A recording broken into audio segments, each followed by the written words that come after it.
নবী আপনি বলেন আতিউল্লাহ, তোমরা আল্লাহর আনুগত্য করো, আর রাসূল রাসূলের আনুগত্য করো।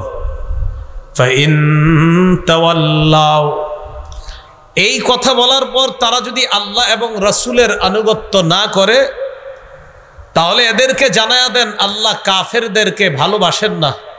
তাহলে নবীর কথা না মানাটা কুফরি, আর কুফরি করলে কাফের, আর কাফেরকে আল্লাহ ভালোবাসেন না। নবীর কথা মানা মানি আল্লাহর কথা মানা। সুবহানাল্লাহ। নবীর কথা মানা আল্লাহর কথা মানা। দলিল সূরা নিসার ৮০ নম্বর আয়াতে আল্লাহ বলেন, মাইয়ুতির রাসূলা ফাকাদ আতাআল্লাহ, যে রাসূলের আনুগত্য করে সে আল্লাহর আনুগত্য করলো। নবীজি কি দুনিয়াতে আছে এখন? তো নবীর আনুগত্য কিভাবে করবেন? নবীর হাদিস থেকে জানতে হবে, আদেশ নিষেধ জানার পর ওটা মানা। আর আল্লাহ বলেন আমার নবীকে কেউ মানলো তো আল্লাহকে মানলো। আল্লাহর কথা আর নবীর সুন্নত অনুযায়ী কোনো মুমিনের মাঝে যখন ফয়সালা করে দেওয়া হয়, তখন মুমিনদের বক্তব্য হবে শুনলাম মানলাম। বলেন তো, কোনো মুমিনকে যখন বলা হয় ও মুমিন, আল্লাহ বলছে এই কথা তুমি কি মানো, নবী বলছে এই কথা তুমি কি মানো, তখন মুমিন বলবে হ্যাঁ শুনলাম মেনে নিলাম। মুমিন কি বলবে? শুনলাম মেনে নিলাম। এটাও কোরআনে আছে। সূরা নূরের ৫১-৫২ নম্বর আয়াতে আল্লাহ তাআলা বলেন, ইন্নামা কানা কাউলাল মুমিনিনা ইযা দুউ ইলাল্লাহ ইযা দুউ ইলাল্লাহি ওয়া রাসূলিহি লিয়াহকুমা বাইনাহুম আন ইয়াকুলু সামি'না ওয়া আতা'না। ঈমানদারদেরকে যখন আল্লাহর দিকে ডাকা হয় আর নবীর দিকে ডাকা হয় তাদের মাঝে ফয়সালা করার জন্য, আল্লাহর দিকে ডাকা হয় দ্বারা উদ্দেশ্য কোরআনের দিকে, নবীর দিকে ডাকা হয় দ্বারা উদ্দেশ্য সুন্নতের দিকে। আল্লাহর কোরআন আর সুন্নত অনুযায়ী তাদের মাঝে ফয়সালা করার জন্য যখন তাদেরকে আহ্বান করা হয়, মুমিন তুমি একটা সমস্যায় পড়ছো, এই সমস্যার সমাধানটা কোরআন সুন্নাহ অনুযায়ী করব, তো আল্লাহ বলেন তখন মুমিনের জবাব হয় সামি'না ওয়া আতা'না, আমরা শুনলাম মেনে নিলাম। তাহলে বলেন তো, কোরআন আর সুন্নাহ অনুযায়ী মুমিনের মাঝে যদি ফয়সালা হয়, মুমিনের জবাব কি হবে? শুনলাম মানলাম। আব্দুল্লাহ ইবনে আব্বাস রাদিয়াল্লাহু তাআলা আনহুমা বলেন, লাউ দাআলি ইকালু বাঈর, আমার যদি ওটের একটা রশিও হারিয়ে যায়, লাওয়াজাতুহু ফি কিতাবিল্লাহ, এই রশিটা খোঁজার সমাধান আমি কোরআনে পেয়ে যাই। সুবহানাল্লাহ। আমার যদি ওটের একটা রশিও হারায়, এই রশিটা যে আমি কিভাবে পাবো এটার সমাধান কোরআনে পাই। তাহলে এবার বলেন তো, কোরআন মানা আল্লাহর কথা মানা, হাদিস মানাও আল্লাহর কথা মানা। কারণ সূরা হাশরের ৭ নম্বর আয়াতে আছে, নবী যা দিয়েছেন তা গ্রহণ করো, যা থেকে নিষেধ করেন তা থেকে বিরত থাকো। কি বুঝতে পারলাম? আল্লাহর কাছে মনোনীত ধর্ম ইসলাম, ইসলাম পালনের একটা কিতাব আছে, এটার নাম কোরআন। আর ওই কোরআনই বলছে শোনো, এই কোরআনের ব্যাখ্যার সর্বশ্রেষ্ঠ ব্যাখ্যা হলো হাদিস, কোরআনের ব্যাখ্যা ওই হাদিস থেকে নিব। বলেন তো, আল্লাহর কাছে মনোনীত ধর্ম কি? ইসলাম মানার জন্য কিতাবের নাম কি? কোরআনের মধ্যেই আছে কি মানতে হবে? হাদিস। আবার বলেন, আল্লাহর কাছে মনোনীত ধর্ম ইসলাম মানতে হলে কিছু নিয়ম নীতি জানতে হবে কোন কিতাব থেকে? আর কোরআনেই আছে আবার কি মানতে হবে? হাদিস মানতে হবে। এতটুকু বুঝে আসছে সবার? এবার আমার সাথে বলেন, কোরআন সুন্নাহ অনুযায়ী বলেন, ইসলাম পালন করতে গিয়ে বাড়াবাড়িও করব না, ছাড়াছাড়িও করব না। আল্লাহ যা বলেন নাই, বলেন নবী যা বলেন নাই সেটা করব না।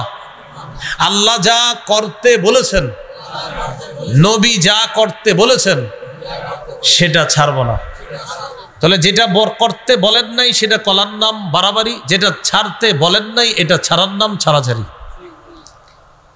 এবার দেখি সুন্দরভাবে বলেন, আল্লাহর কাছে একমাত্র ধর্ম ইসলাম পালনের একটা কিতাব আছে, কোরআনে আছে, আরেকটা মানতে হবে হাদিস। আর কোরআন আর হাদিস অনুযায়ী ইসলাম পালন করতে গিয়ে কি করা যাবে না?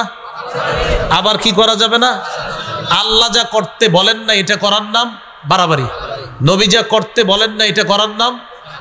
না, আল্লাহ যা করতে বলেন নাই, নবী যা করতে বলেন নাই, এটা করার নাম বাড়াবাড়ি। নবী যা ছাড়তে বলেন নাই, আল্লাহ যা ছাড়তে বলেন নাই, এটা করার নাম ছাড়াছাড়ি। তাহলে করবেন, দেখতে হবে আল্লাহ বলছে কিনা, ছাড়বেন দেখতে হবে আল্লাহ ছাড়তে বলছে কিনা। যদি আপনি বাড়ায়া করেন, যদি আল্লাহ না বলছে এটা, তো আপনি বাড়াবাড়ি করলেন। যদি ছাড়েন, দেখতে হবে নবী আর আল্লাহ বলছে কিনা ছাড়ার জন্য। যদি আপনি ছাড়েন, ভাই আল্লাহ তো ছাড়তে বলেন নাই, কেন ছাড়লেন, এটার নাম ছাড়াছাড়ি। এতটুকু বুঝছেন? এবার মূল আলোচনায় যাই। ইসলাম ধর্মের মধ্যে কিছু বাড়াবাড়ি হয় আমাদের। এই বাড়াবাড়ির একটা বাড়াবাড়ির নাম বেদাত। বলেন কি নাম? বেদাত। এই বেদাত বিভিন্ন ভাবে হয়। এর মধ্যে একটা বেদাত হলো কবরকে কেন্দ্র করে বেদাত। কাকে কেন্দ্র করে? যারা কবর কেন্দ্র করে বেদাত করেন তারাও ওয়াজটা শোনেন মন দিয়ে, যারা করেন না তারাও শোনেন। কবরকে কেন্দ্র করে কিছু বেদাত হয়, বাড়াবাড়ি। রাসূলুল্লাহ সাল্লাল্লাহু আলাইহি সাল্লাম বলেন, ইয়াকুম ওয়াল গুলুওয়া ফিদ্দীন, তোমরা দ্বীনের ব্যাপারে বাড়াবাড়ি করা থেকে বাঁচো। ফাইন্নাহু আহলাকা মান কানা ক্বাবলাকুম আল গুলুউ ফিদ্দীন, তোমাদের পূর্বেকার জাতি ধ্বংস করছে বাড়াবাড়ি করা।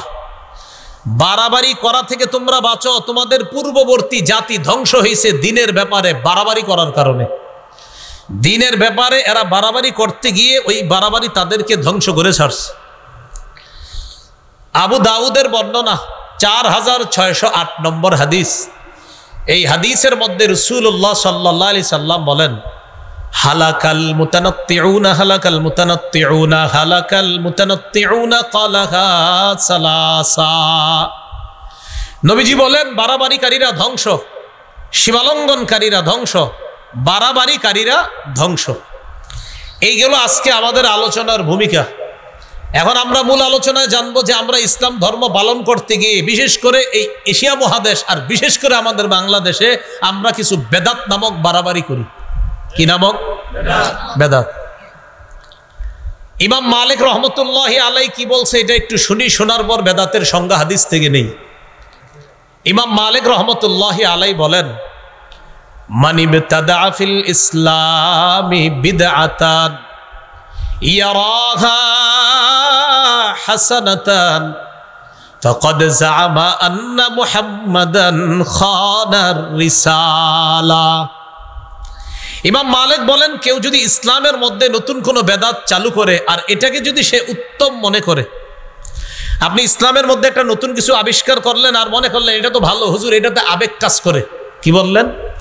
বেদাতগিরি করলেন আর বললেন এটাতে আবেগ কাজ করে। এই আবেগে বেদাতগিরি করলেন আর এটা আপনার কাছে ভালো লাগলো। ইমাম মালিক বলেন, যেই ব্যক্তি বেদাতি কর্মকাণ্ড করে আর মনে করে ভালো লাগছে এটা, সে কেমন যেন এই কথা বলতে চায় যে মুহাম্মদ সাল্লাল্লাহু আলাইহি সাল্লাম ইসলামের দায়িত্ব পালনে ত্রুটি রেখে গেছে, খেয়ানত করে গেছে। নবী কি ইসলাম পূর্ণাঙ্গ রেখে গেছে না অপূর্ণাঙ্গ? তো এই হযরত নতুন বেদাতগিরি সৃষ্টি করে বুঝাইতে চায় নবী এটা কইরা পূর্ণ করে যেতে পারে নাই, তা আমি নতুন এটা বেদাত ঢুকাইলাম। তাহলে কোনো ব্যক্তি যদি নতুন বেদাত চালু করে ইসলামের মধ্যে, এর অর্থ হলো এই, নবী এটা পূর্ণ করে যেতে পারে নাই তাই সে পূর্ণ করেছে। এই জাতীয় কাজ যে করবে এটার নাম হবে বেদাতি কর্মকাণ্ড। ওই বেদাতি কর্মকাণ্ডের বিরোধিতা করা এটা মুসলমানদের জন্য আবশ্যক হয়ে যায়। মুসলমানদের জন্য কি হয়ে যায়? আবশ্যক। বেদাত কাকে বলে? সহিহ বুখারীর 2697 নম্বর হাদিস, 2697। এই হাদিসের বর্ণনাকারী উম্মুল মুমিনিন আয়েশা সিদ্দিকা রাদিয়াল্লাহু তাআলা আনহা তিনি বলেন, ক্বালা রাসূলুল্লাহ সাল্লাল্লাহু আলাইহি ওয়াসাল্লাম, মান আহদাসা ফি আমরিনা হাযা মা লাইসা ফীহি ফাহুয়া রাদ্দুন। কোন ব্যক্তি যদি আমাদের ইসলামী শরীয়তের মধ্যে ইবাদতের নামে সওয়াবের আশায় নতুন কিছু সৃষ্টি করে, এটা প্রত্যাখ্যান করা হবে। এটা আমার সাথে বলেন, কোন ব্যক্তি ইসলামের মধ্যে ইবাদতের নামে সওয়াবের আশায় নতুন কোনো কিছু যদি সৃষ্টি করে, এটা বেদাত। এই বেদাত পরিত্যাজ্য। এটা যতই সুন্দর হোক, বেদাত যতই সুন্দর হোক না কেন, এটা কি হবে? পরিত্যাজ্য হবে। এইগুলো বেদাতের সংজ্ঞা হাদিস থেকে জানলাম। বেদাতের ভয়াবহতা মন দিয়ে শুনেন। বেদাতের এক নাম্বার ভয়াবহতা, এটা আমার সাথে বলেন, বলার পর হাদিসটা শোনাই। বলেন, বেদাতি ব্যক্তি তার বেদাতি কর্মকাণ্ড না ছাড়া পর্যন্ত আল্লাহ তার তওবা কবুল করবেন না। বেদাতগিরি করতেছে আর বলতেছে আল্লাহ আতুবু ইলাইহি, আল্লাহ আপনি মাফ করেন, মাফ করেন, মাফ করেন, মাফ করেন, মাফ করেন, এইগুলো বলতে বলতে বলতে বলতে শুরু করে দিছে বেদাত। মানে উনি বেদাতের মধ্যে থাইকা বলতেছে আস্তাগফিরুল্লাহ, আস্তাগফিরুল্লাহ, আস্তাগফিরুল্লাহ, আস্তাগফিরুল্লাহ। নবী কয় মাফ হবে না, মাফ হবে না, মাফ হবে না। ওই কেন? ও তুমি তো বেদাতই ছাড়ো নাই। সহিহুত তারগিব 54 নম্বর হাদিস। قال رسول الله صلى الله عليه وسلم إن الله حجب التوبة عن كل صاحب بدعة حتى يدع بدعته। রাসূলুল্লাহ সাল্লাল্লাহু আলাইহি সাল্লাম বলেন, আল্লাহ তাআলা প্রত্যেক বেদাতি ব্যক্তিকে ততক্ষণ ক্ষমা করবেন না, ততক্ষণ তার তওবা কবুল করবেন না, যতক্ষণ ওই বেদাতি ব্যক্তি তার বেদাতি কর্মকাণ্ড না ছাড়বে। আল্লাহ আমাদের সকলকে বেদাতি কর্মকাণ্ড থেকে হেফাজত করেন। এই গেল বেদাতের এক নাম্বার ভয়াবহতা। বেদাতের 2 নাম্বার ভয়াবহতা, বলেন আমার সাথে, বেদাতি ব্যক্তি হাউজে কাউসার থেকে বঞ্চিত হবে, যতই আবেগ দেখাক। বর্তমান জামানায় বেদাত কর্মকাণ্ড চালায় এমন কিছু ব্যক্তিরা বলে, কয় নবীর প্রেমে কোনো দলিল লাগে না। কি বলে? আপনাদেরকে নাচাইবে, গাওয়াইবে, রঙাইবে, রাঙানোর পর বলবে, কয় ওহাবিরা বলে। কয় কি এভাবে বলবে? ওহাবিরা বলে, মানে আমগরে বুঝায় আর কি, আমরা ওহাবি, যে ওহাবিরা বলে যে এটার দলিল কি? নবীর প্রেমে কোনো দলিল লাগে না। সামনে যারা থাকে তারা সবাই কয় ঠিক, সামনে যারা থাকে তারা কি বলে? ঠিক। নবীর প্রেমে কি লাগে না বলে দলিল। বিষয়টা কি সুন্দর হলো কথাটা? না। এক হাদিসের মধ্যে আসছে, রাসূল সাল্লাল্লাহু আলাইহি সাল্লামের এক সাহাবী নবীর খেদমত করছে, সহিহ মুসলিমের বর্ণনা। খেদমত করার পর নবী বললেন, সাল, তুমি আমার কাছে কিছু চাও। সাহাবী বুদ্ধি করে বললেন, ইন্নী আসআলুকা মুরাফাকাতাকা ফিল জান্নাহ, আমি জান্নাতে আপনার সাথে থাকতে চাই। রাসূলুল্লাহ সাল্লাল্লাহু আলাইহি সাল্লাম বললেন, আও গায়রা যালিক, তুমি কি এছাড়া অন্য কিছু চাও না? কয় না, আমি অন্য কিছু চাই না, আমি আপনার সাথে জান্নাতেই থাকতে চাই, জান্নাতে আপনার সাথী হতে চাই। এই কথা বলার পর নবী বললেন, আইন্নী আলা নাফসিকা বিকাসরাতিস সুজুদ, তুমি এক কাজ করবা, বেশি বেশি সেজদা করবা, নামাজ পড়বা। যত বেশি নামাজ পড়বা, নামাজের মাধ্যমে জান্নাতে আমার তত কাছাকাছি থাকতে পারবা। এখন একদল মানুষের স্লোগান, কয় আমি নামাজ না পড়লেও নবীর প্রেম আছে, অথচ নবী বলতেছে নামাজ পড়লে কাছাকাছি হওয়া যায়, আর হে বলতেছে নামাজ না পড়লেও নবীর প্রেম আছে। হাদিস থেকে কি শিখলাম? নামাজ পড়ে নবীর কাছাকাছি হওয়া যায় না, নামাজ ছেড়ে। তাহলে এই স্লোগান যে বলবে যে নামাজ না পড়লেও নবীর প্রেম আছে, নিঃসন্দেহে এই স্লোগানটা এটা একটা প্রতারণা আর ধোঁকা ছাড়া অন্য কিছু না। নবী কয় নামাজ পড়ো, আমার কাছে আসো, হে কয় নামাজ না পড়লেও প্রেম আছে। আল্লাহ আমাদেরকে হেফাজত করে। তাহলে 2 নাম্বার ভয়াবহতা, যে ব্যক্তি বেদাতি কর্মকাণ্ড করবে, রাসূলের হাউজে কাউসার থেকে সে বঞ্চিত হবে। দলিল সহিহ বুখারীর 6583, 6584 নম্বর হাদিস। এই হাদিসের মধ্যে রাসূল সাল্লাল্লাহু আলাইহি সাল্লাম বলেন, আনা ফারাতুকুম আলাল হাউজ, কিয়ামতের ময়দানে আমি আগে আগে হাউজে কাউসারের সামনে চলে যাব, সেখানে আমি আগে থাকব। মান মাররা আলাইয়া, আমার কোন উম্মত আমার সামনে দিয়ে অতিক্রম করবে, সারিবা, যে অতিক্রম করবে সে ওই কাউসারের পানি পান করবে। ওয়ামান শারিবা লাম ইয়াজমা আবাদা, যে ব্যক্তি কাউসারের পানি পান করবে সে জান্নাতে যাওয়ার আগে আর পিপাসার্ত হবে না। তাহলে নিয়ম কি হলো? নবী বলেন আমি কাউসারের সামনে থাকব, আমার সামনে দিয়ে যে অতিক্রম করবে সেই পানি পান করবে। এবার নবীজি বলেন, লা ইয়ারিদান্না আলাইয়া আকওয়াম আরিফুহুম ওয়া ইয়ারিফুনানি, আমার সামনে এমন একদল মানুষ আসবে যাদেরকে আমি চিনবো, তারাও আমাকে চিনবে, আমি চিনবো, তারা আমার উম্মত, তারা চিনবে আমি তাদের নবী। তো নিয়ম অনুযায়ী আমার সামনে যে আসবে তাকেই কাউসার পান করাবো। এখন আমি কাউসার পান করাবো, ইতিমধ্যে দেখবো সুম্মা ইউহালু বাইনি ওয়া বাইনাহুম, আমার মাঝে আর তাদের মাঝে প্রতিবন্ধকতা সৃষ্টি করা হয়েছে।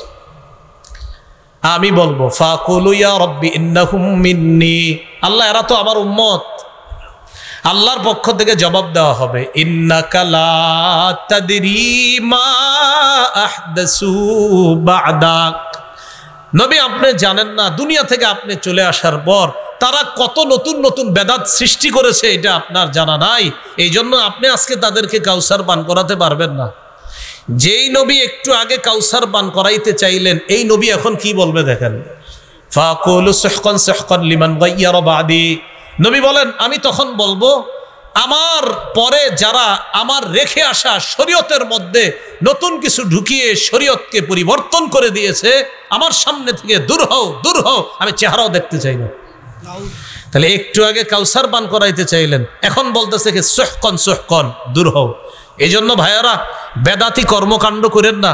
এলাকার মসজিদের ইমাম খতিব, আশেপাশের মাদ্রাসার ওলামায়ে কেরাম মাঝে মাঝে এগুলা বললে আপনারা পরের দিন চাকরি নোট করে দেন। হ্যাঁ, পরের দিনে বলে হুজুর আসর নামাজ আর পড়ায়েন না কেন?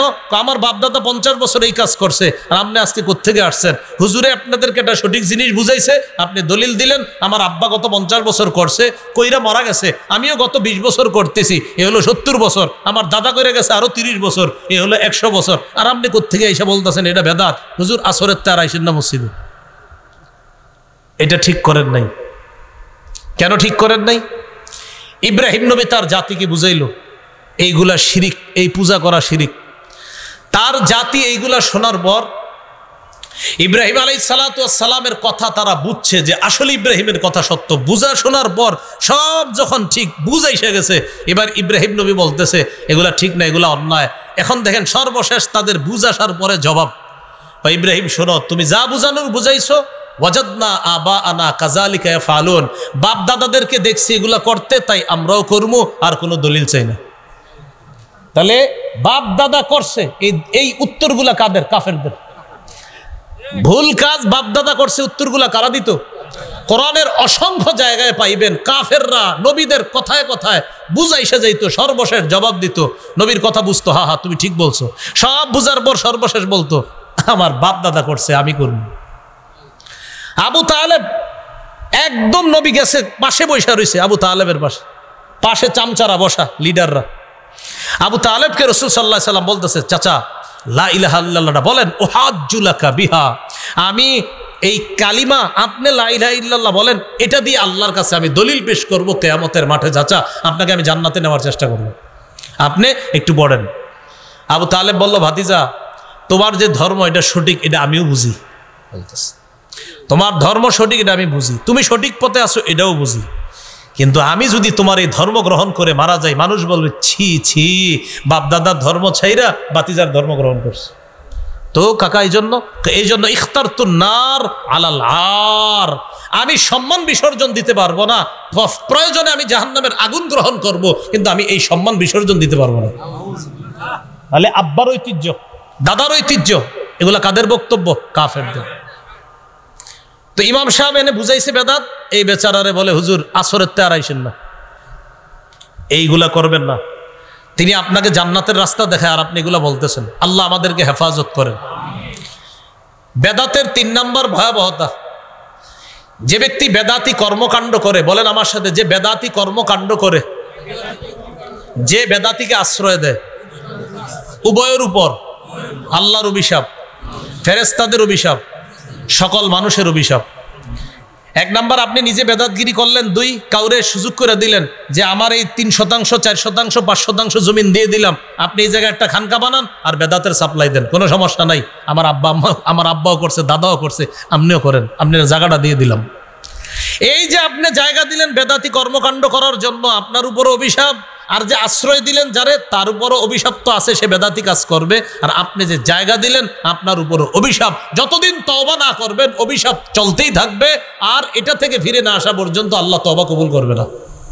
দলিল সহিহ বুখারীর 3172 নম্বর হাদিস, রাসূলুল্লাহ সাল্লাল্লাহু আলাইহি সাল্লাম বলেন, মান আহদাসা ফিহা হাদাসা আও আওয়া মুহদিসা فعليه لعنة الله والملائكة والناس أجمعين। যে ব্যক্তি বেদাতি কর্মকাণ্ড করে, যে কোনো বেদাতিকে আশ্রয় দেয়, তার উপর আল্লাহর অভিশাপ, ফেরেশতাদের অভিশাপ, দুনিয়ার সকল মানুষের অভিশাপ, নাউজুবিল্লাহ। কি শিখলাম ভাই? বেদাত্তি কাজ নিজে করব না, কোনো বেদাতিকে আশ্রয় দিব না, বলেন ইনশাআল্লাহ। বেদাতের 4 নাম্বার ভয়াবহতা, বলেন আমার সাথে, একটা বেদাত কোন এলাকায় প্রতিষ্ঠিত হয়ে গেলে ওই এলাকা থেকে একটা সুন্নত আল্লাহ উঠায় নেয়। এই সুন্নতটি কিয়ামত পর্যন্ত ওই জাতির কাছে আর ফিরিয়ে দেয় না। কোন এলাকায় একটা বেদাত প্রতিষ্ঠিত হবে, আল্লাহ একটা সুন্নত উঠায় নিবে, এই সুন্নত আর কিয়ামতের আগে ফিরিয়ে দিবে না। দলিল সুনানে দারিমি, ইমাম দারিমি রাহিমাহুল্লাহ হাদিস আনছেন মুকদ্দিমার মধ্যে 94 নম্বর হাদিস। ক্বালা রাসূলুল্লাহ সাল্লাল্লাহু আলাইহি ওয়াসাল্লাম মাবতাদা কওমুন বিদআতান ফি দীনিহিম ইল্লা নাযাআল্লাহু মিন সুন্নাতিহিম সুন্নাতা ওয়া ফি রিওয়ায়াতিন মিন সুনানিহিম সুন্নাতা। কোন এলাকার মধ্যে কোন জাতি যদি তাদের ধর্মের মধ্যে একটা বেদাত চালু করে, এটা যদি প্রতিষ্ঠিত হয়ে যায়, আল্লাহ তাআলা ওই এলাকা থেকে একটা সুন্নত উঠায় নেয়।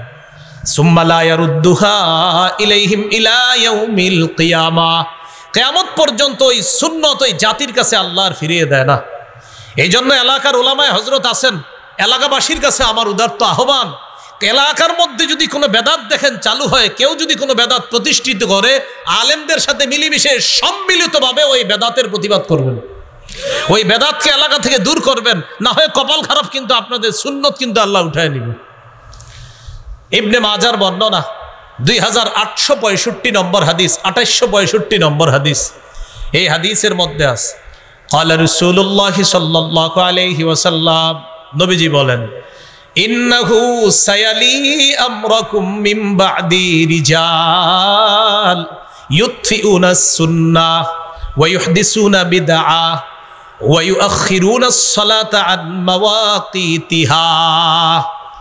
নবী বলেন, আমার পর তোমাদের ধর্মীয় দায়িত্বশীল হবে এমন মানুষরা যারা সুন্নতকে মিটায় দিবে। যারা কি মিটায় দিবে? সুন্নত। আপনাদের সামনে এরকম এরকম মানুষ বসে, সামনে লাখ লাখ মানুষ বসে, এই লোক হাজার হাজার লাখ লাখ মানুষের সামনে বৈশা সুন্নত মিটায় দিচ্ছে, এবং তাকে আপনারা দ্বীনের নেতা মনে করতেছেন।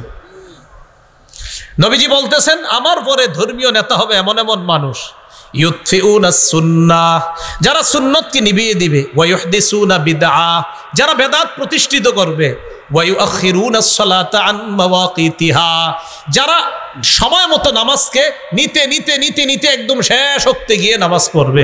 আসরের নামাজ কোনো মতে সূর্য ডুবার সময় গিয়ে আল্লাহু আকবার 4টা ঠোকর দিবে, এরকম করবে। আব্দুল্লাহ ইবনে মাসউদ রাদিয়াল্লাহু তাআলা আনহু বললেন, হুজুর কাইফা বি ইন আদরাকতুহুম, এই জাতীয় বেদাতি যদি পাই কি করব? এখন আপনারা আমরা সবাই একসাথে বলি, চলেন, যদি আমরা এই জাতীয় বেদাতি পাই তা আমরা কি করব? নবীজি জবাব দিয়ে দিস, লাইসা তাআতুন লিমান আসাল্লাহ, যে আল্লাহর নাফরমানি করে তার কথা মানা যাবে না, যে আল্লাহর নাফরমানি করে তার কথা মানা যাবে না। অতএব যে সুন্নতকে নিভায়া দেয়, বেদাত সৃষ্টি করে, সে আল্লাহর নাফরমান। নবী বলতেছে এই নাফরমানের কথা মানা যাবে না। নাফরমানের কথা কি করা যাবে না? মানা যাবে না। এই হলো বেদাতের 4 নাম্বার ভয়াবহতা। বেদাতের 5 নাম্বার ভয়াবহতা, যে ব্যক্তি বেদাতগিরি করে, আল্লাহ না করেন যদি এই আকীদা নিয়ে মারা যায়, যে মরার সময় তার বেদাতি আকীদা, বাস তার ঠিকানা জাহান্নাম। ইবনে মাজাহ, আবু দাউদ, নাসাই, এই 3 কিতাবের মধ্যে মিলে একটা হাদিস শোনাই। আবু দাউদের 4607, নাসাইর মধ্যে বর্ণনাটা আছে।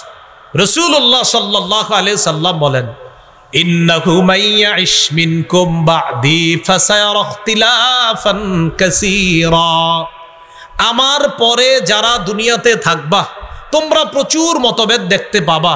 নবী বলছে, আমার পরে দুনিয়াতে যারা বসবাস করবে তারা প্রচুর মতভেদ দেখবে। এখন একটু বলেন তো আপনারা, আমরা কি ভবিষ্যতে দেখবো না দেখতেছি?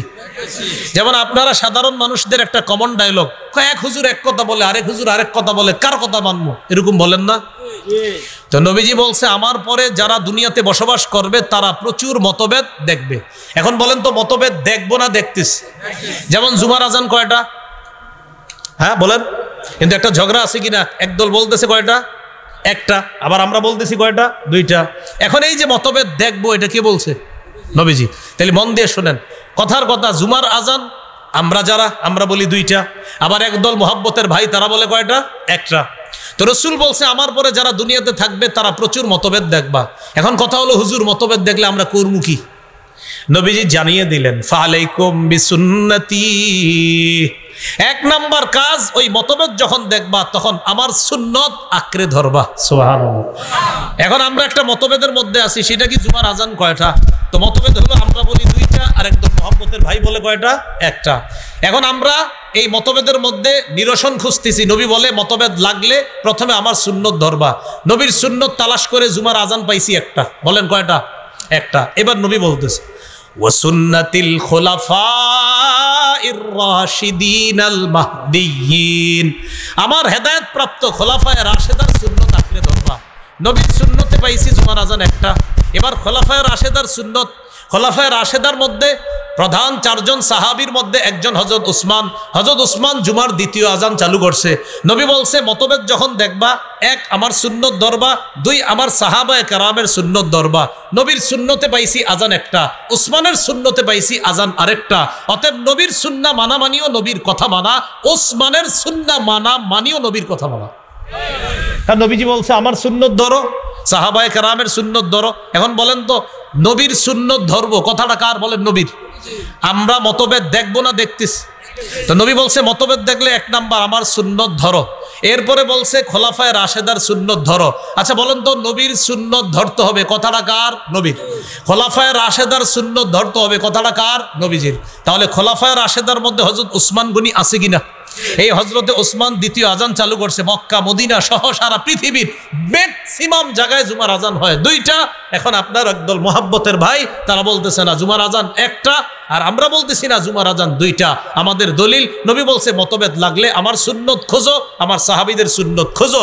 আর নবীর সুন্নত আর সাহাবীদের সুন্নত মানার কারণেই আমাদের নাম আহলুস সুন্নাহ ওয়াল জামাআহ। আমরা নবীর সুন্নাহও মানি, জামাতে সাহাবা তাদের আদর্শও মানি। নবীর সুন্নতে পাই জুমার আজান একটা, জামাতে সাহাবার আদর্শে পাই সুন্নত দুইটা, জুমার আজান। এই জন্য আমরা জুমার আজান দেই দুইটা। আপনার নাম আগে ঠিক করতে হবে, আপনি কি শুধু আহলুস সুন্নাহ না আহলুস সুন্নাহ ওয়াল জামাআহ, এটা ঠিক করতে হবে। যদি বলেন আহলুস সুন্নাহ ওয়াল জামাআহ, তো নবীর সুন্নত মানতে হবে, সাহাবায়ে কেরামের আদর্শ মানতে হবে। আচ্ছা এবার সাধারণ জনগণ দেখি বুঝছেন নি? বলেন আমরা মতভেদ দেখবো কথাটা কার? নবীর। এখন জুমার আজান একটা না দুইটা, এই মতভেদটা কি দেখবো না দেখতেছি? এবার নবী বলছে মতভেদ দেখলে এক কার সুন্নত খুঁজবো? নবীর। দুই নাম্বার কার সুন্নত? সাহাবীদের। বলেন তো নবীর সুন্নতে জুমার আজান পাই কয়টা? সাহাবীদের সুন্নতের মধ্যে জুমার আজান পাই কয়টা? নবীর সুন্নত মানা কথাটা কার কথা? নবীর। সাহাবীদের সুন্নত মানা কথাটা কার? আল্লাহ আমাদেরকে বুঝার তৌফিক দান করেন। এরপর নবী বলেন ইয়াকুম ওয়াল মুহদাসাত, তোমরা ইসলামের মধ্যে নতুন নতুন বেদাত আবিষ্কার করা থেকে বাঁচো। ফাইন্না কুল্লা মুহদাসাতিন বিদআহ, প্রত্যেক নতুন আবিষ্কার বেদাত। নাসাইতে আছে ওয়া কুল্লা বিদআতিন দালালাহ, প্রত্যেক বেদাত হলো পথভ্রষ্টতা। ওয়া কুল্লা দালালাতিন ফিন্নার, প্রত্যেক পথভ্রষ্টতার ঠিকানা জাহান্নাম। আল্লাহ আমাদের সকলকে বেদাতি কর্মকাণ্ড থেকে হেফাজত করেন। এইগুলো আমাদের আজকের আলোচনার প্রথম অংশ। এবার দ্বিতীয় অংশটা আমরা চলে যাই, চলেন। দ্বিতীয় অংশ হলো, বলেন আমার সাথে, কবর কেন্দ্রিক বাড়াবাড়ি, শিরিক পর্যন্ত পৌঁছে দেয়। আপনাদের নারায়ণগঞ্জ আছে কিনা আমি জানি না, আমাদের বাংলাদেশে কবর কেন্দ্রিক বাড়াবাড়ি আছে, বেশি আছে এটা আমিও জানি। কবর কেন্দ্রিক বাড়াবাড়ি। আগে বয়ানটা শোনেন। সহিহ বুখারীর বর্ণনা 427 নম্বর হাদিস। এই হাদিসের মধ্যে নবীজির 3 বিবির কথা। এক হলো আম্মাজান আয়েশা সিদ্দিকা রাদিয়াল্লাহু তাআলা আনহা থেকে হাদিসটা বর্ণনা। নবীজির আর 2 বিবি উম্মে হাবিবা আর উম্মে সালামা, তাদের সম্পর্কে হাদিসটা। সুবহানাল্লাহ। বর্ণনা করছে এক বিবি আর সম্পর্ক আরো 2 বিবির। তিনি বলেন আন্না উম্মা হাবিবাতা ওয়া উম্মা সালামাতা যাকারাতা কানিসাতান রাআইনাহা বিল হাবাশা। উম্মে হাবিবা এবং উম্মে সালামা নবীর এই 2 বিবি হাবশায় একটা গির্জা দেখছে। গির্জা, গির্জা ফিহা তাসাবির, এই গির্জার মধ্যে অনেক মূর্তি। গির্জা ইবাদতখানা, এই ইবাদতখানার মধ্যে অনেক মূর্তি। ফাযাকারাত আলিন নবী সাল্লাল্লাহু আলাইহি ওয়াসাল্লাম, এই ব্যাপারটা তার দুই বিবি নবীজিকে জানাইছে, ইয়া রাসূলুল্লাহ, হাবশা একটা গির্জা দেখলাম, গির্জা তাদের ইবাদতখানা, ইবাদতখানার ভিতরে দেখলাম আবার মূর্তি, ব্যাপারটা বুঝলাম না। নবীজি বললেন, ইন্না উলাইকা ইযা কানা ফীহিমুর রাজুলুস সালিহ মাতা, এরা হলো এই সমস্ত মানুষ, তাদের মাঝে কোনো ভালো মানুষ যখন মারা যাইতো, বানাউ আলা কবরিহি মসজিদা, তারা ওই ভালো মানুষের কবরের উপর একটা মসজিদ বানাইতো।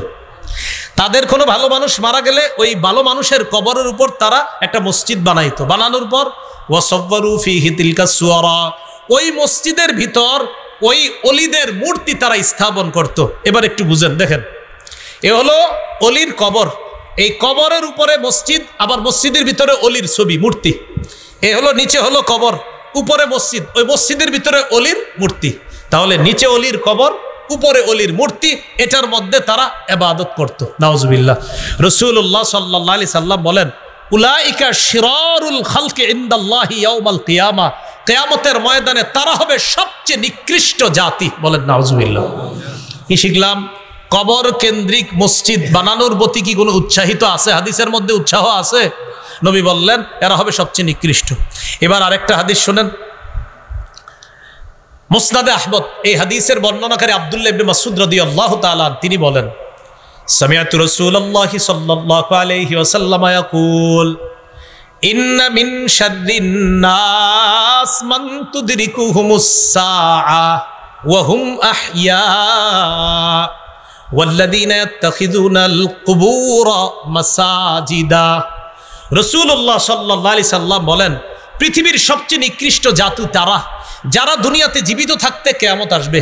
পৃথিবীর সবচেয়ে নিকৃষ্ট মানুষ তারা যারা দুনিয়াতে জীবিত থাকতে কিয়ামত আসবে।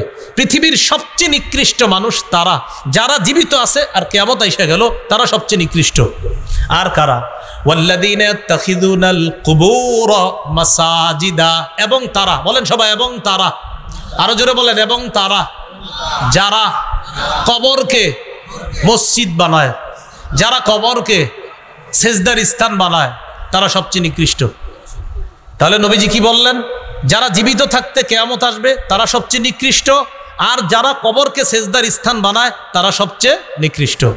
এবার আরেকটি হাদিস শোনেন, সহিহ মুসলিমের বর্ণনা, 1075 নম্বর হাদিস, আমাদের মাদ্রাসার পাঠ্যপুস্তক অনুসারে 532 নম্বর হাদিস, আর আপনাদের পকেটের উস্তাদ অনুযায়ী 1075। পকেটে অনেকে উস্তাদ রাখে, মানে মোবাইল, এটাই উস্তাদ।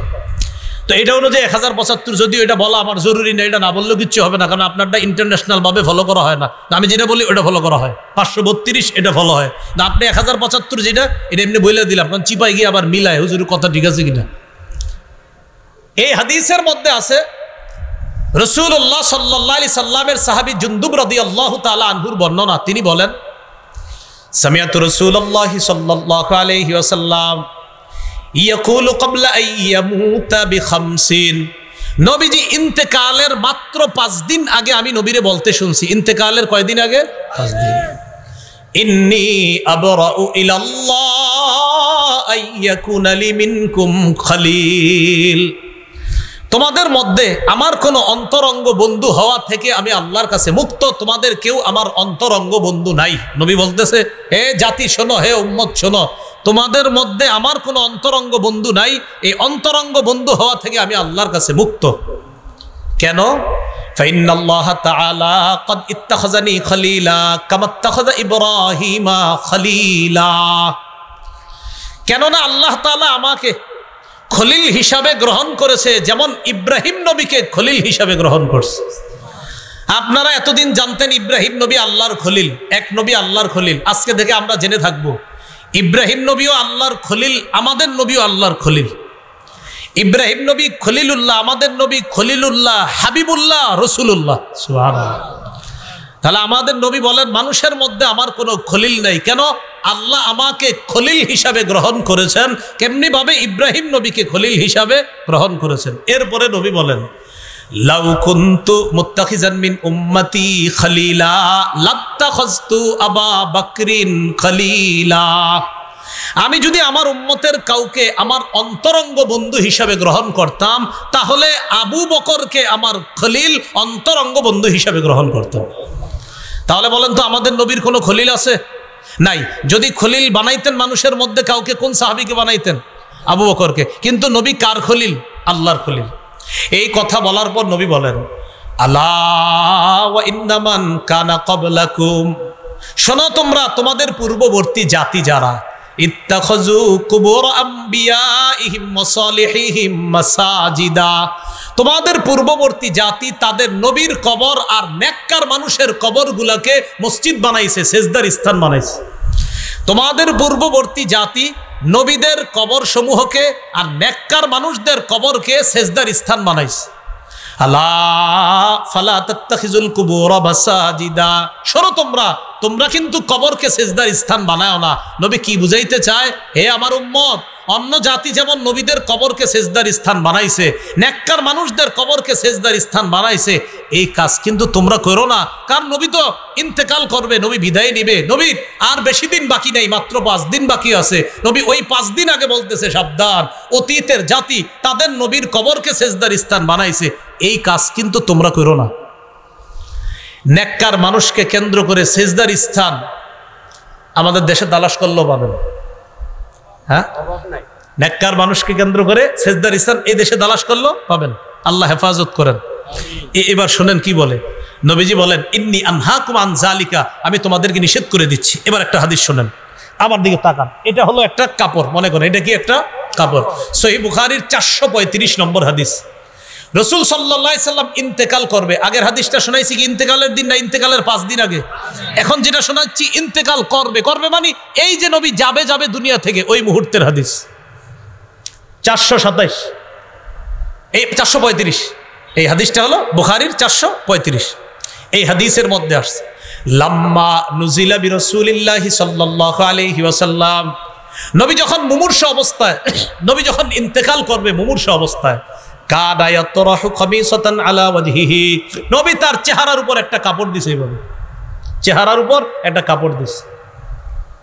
ফাইযা তাম্মা, প্রাণটা যখন বের হবে অবস্থা, কাশাফাহা আন ওয়াজহিহি, চেহারা থেকে কাপড়টা সরাইছে। তাহলে মুমূর্ষ অবস্থায় কাপড় দিছে, এবার বলতেছে ফাইদা তাম্মা, প্রাণটা বের হবে অবস্থায় কাপড়টা সরাইছে। সরানোর পর বললেন, লানাতুল্লাহি আলাল ইয়াহুদি ওয়ান নাসারা, ইহুদিদের উপর আল্লাহর অভিশাপ, খ্রিস্টানদের উপর আল্লাহর অভিশাপ। কেন? ইত্তাখাযু কুবুর আমবিয়াইহিম মাসাজিদা, তারা তাদের নবীদের কবরকে সেজদার স্থান বানাইছে। নবী বুঝাইতে চায়, এই আমি কিন্তু চলে যাচ্ছি, সাবধান, আমার কবরকে কেন্দ্র কইরা এই জাতি উল্টাপাল্টা কাজ করবা না। তাহলে কি শিখলাম? ইন্তেকাল করবে অবস্থায় বলতেছে ইহুদিদের উপর অভিশাপ, খ্রিস্টানদের উপর অভিশাপ, তারা তাদের নবীর কবরকে সেজদার স্থান বানিয়েছে। উম্মত এগুলা করবা না। ইউহাদ্দিরু মা সানাউ, তারা যা করছে এই ব্যাপারে তার উম্মতকে নবী সতর্ক করে দিচ্ছে। আল্লাহ আমাদেরকে হেফাজত করেন। এবার আমার সাথে বলেন কবরকে কেন্দ্র করে উৎসবের স্থান বানানো যাবে না, মেলা বসানো যাবে না। জি রবিউল আউয়ালে বসে আশেপাশে, আমি কি কইছি? আপনারা না বলতেছেন, যদি বৈশা থাকে তো এটা নিষেধ। কবরকে কেন্দ্র করে মেলা বসানো নিষেধ। দলিল আবু দাউদের বর্ণনা 2042 নম্বর হাদিস। এই হাদিসের মধ্যে আছে, ক্বালা রাসূলুল্লাহি সাল্লাল্লাহু আলাইহি ওয়াসাল্লাম, লা তাত্তাখিযু বুয়ুতাকুম কুবুরা, তোমরা তোমাদের ঘরগুলাকে কবর বানায়ও না। ঘর কবর বানায় কিভাবে? নফল নামাজ না পড়লে, জিকির না করলে, কোরআন তেলাওয়াত না করলে ওই ঘর কবরের মতো হয়ে যায়। নামাজ পড়েন ঘরেও, জিকির কইরেন, নফল নামাজ পড়েন, তেলাওয়াত কইরেন, না হয় ঘর কবর হয়ে যায়। এরপরে কি বলে দেখেন, ওয়ালা তাজআলু কবরি ঈদা, আমার কবরকে কেন্দ্র করে উৎসবের স্থান বানায়ও না, আমার কবরকে কেন্দ্র করে মেলা বসাবা না, নবী বলতেছে। তাহলে পৃথিবীর শ্রেষ্ঠ যিনি, আল্লাহর পরে একমাত্র শ্রেষ্ঠ যিনি, তিনি বলছে সাবধান, আমি যেখানে ইন্তেকালের পরে থাকবো সেই জায়গা কেন্দ্র করে কোনো মেলা বসাবা না, উৎসবের জায়গা বানাবা না। এরপরে নবী বলেন, সল্লু আলাইয়া, আমার উপর দুরূদ পড়বা, বেশি বেশি দুরূদ। ফাইন্না সালাতাকুম তাবলুগুনি হাইসু কুনতুম, তোমরা যেখান থেকেই দুরূদ পাঠাও সেখান থেকে দুরূদ সাথে সাথে আমার কাছে পৌঁছে যায়। তাহলে কবরকে কেন্দ্র করে মেলা বসানো নিষেধ। বলেন মেলা বসানো কি নিষেধ? এবার আসেন, বলেন কবরের উপর বসা নিষেধ, কবর সামনে রেখা নামাজ পড়া নিষেধ। অনেকে আবেগে কি করে, মসজিদের মাঝখানে কবরটা রেখা চারপাশে মসজিদ, ওই আবেগ। আলেম ওলামাদেরকে না জিজ্ঞাসা করে মসজিদ বানালো কি ভাই আপনারা কবর মাঝখানে রাখছেন? আবেগ। এই যে আবেগে মসজিদটা মাঝখানে রাখেন কেন? বুঝান, এলাকাবাসী বুঝান, এই জাতীয় কোনো মসজিদ থাকলে গিয়ে বুঝান, ভাই কবরটা কিনারায় নেন, সাইডে নেন। প্রথমে বাহিরে নিতে বললেন না, না আপনারা মারতেও পারে, বলবেন আগে সাইডে নেন। কারণ এ তো এমন এক আকীদায় ঢুকে গেছে যে আকীদা থেকে তাকে বের করতে আপনার অনেক কষ্ট হবে। আবু দাউদের বর্ণনা 3229 নম্বর হাদিস, 3229 3229। এই হাদিসের মধ্যে আসছে রাসূলুল্লাহ সাল্লাল্লাহু আলাইহি সাল্লাম বলেন, লা তাজলিসু আলাল কুবুর, কবরের উপর বসো না। এটা একটা, অনেক সময় দেখবেন কবরের পাশে দেয়াল থাকে, এই দেয়ালের উপরে না বসা। এই দেয়াল আছে, কবর পাশে কবর, এই যে দেয়াল, আপনি বসলেন, এই যে বসে এই পাশেই কবর, এটা না করা। এরপরে নবী বলতেছেন, ওয়ালা তুসাল্লু ইলাইহা, কবর সামনে রেখে নামাজ পড়ো না। যদিও মানুষ কবরকে সেজদা করে না, কিন্তু কে না জানে কোনো একজন ব্যক্তির ভিতরে যদি আবেগ আইসা যায়, আহারে আল্লাহর ওলি শুয়ে রইছে এখানে সেজদা দিতেছে, এই জন্য কবর সামনে রেখা নামাজ পড়াতে নবীজি নিষেধ করলেন। আল্লাহ আমাদেরকে বুঝার তৌফিক দান করেন। এই হলো কবর কেন্দ্রিক বেদাত বাড়াবাড়ি। আল্লাহ আমাদের সকলকে হেফাজত করেন।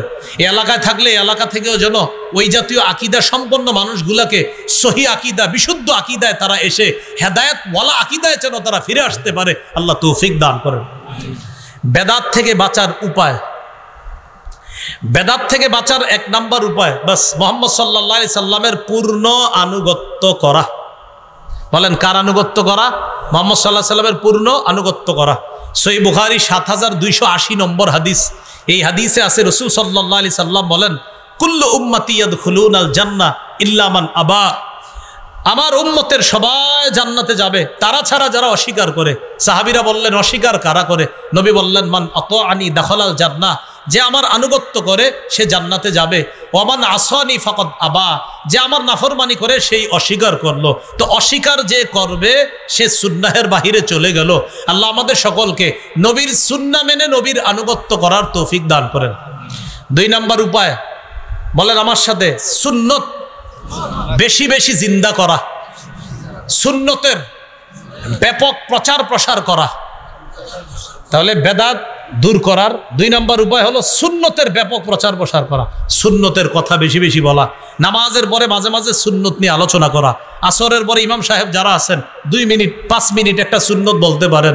আমাদের যাত্রাবাড়ি শায়েখের একটা বই আছে, আপনার কিতাব আছে, 1 মিনিটের মাদ্রাসা। হ্যাঁ, 1 মিনিটের মাদ্রাসা। তো এইটা আপনি প্রতিদিন পড়া শোনান। 1 মিনিটের মাদ্রাসা মানে ওই নামাজের পরে সবাই বসবে, 1-2 মিনিট একটু কথা শুনবে।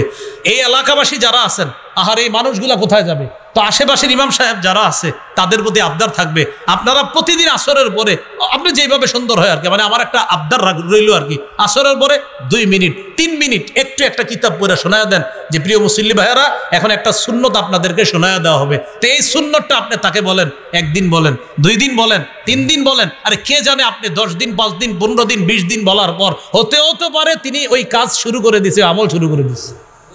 এই জন্য প্রতিদিন কিছু কিছু সুন্নত আমরা শিখবো। ইমাম সাহেবদেরকে আপনারা বলবেন যে হুজুর কিতাবাদি কি কি কিনে দেওয়া লাগবে বলেন, আমরা বলি কিনে দেই, আপনি আমাদেরকে বইরা বইরা শোনান। এলাকাবাসী রাজি আছেন ইনশাআল্লাহ?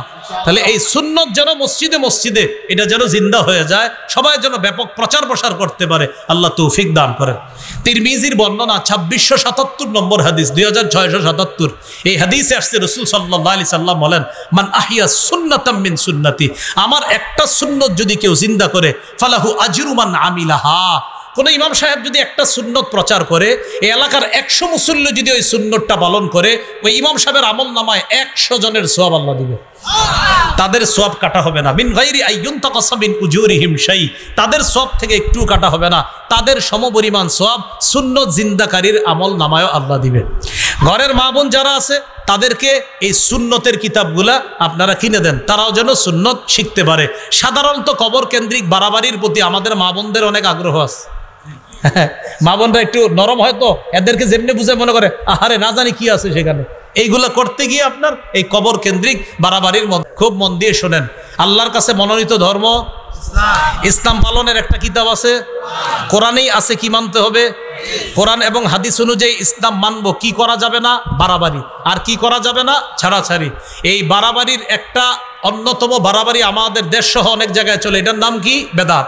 বলেন তো ইসলামের মধ্যে ইবাদতের নামে নতুন কিছু আবিষ্কার, এটার নাম কি, বেদাত। আল্লাহ আমাদের সকলকে বেদাতি কর্মকাণ্ড থেকে আমরা যেন বেঁচে থাকতে পারি, আল্লাহ তৌফিক দান করেন।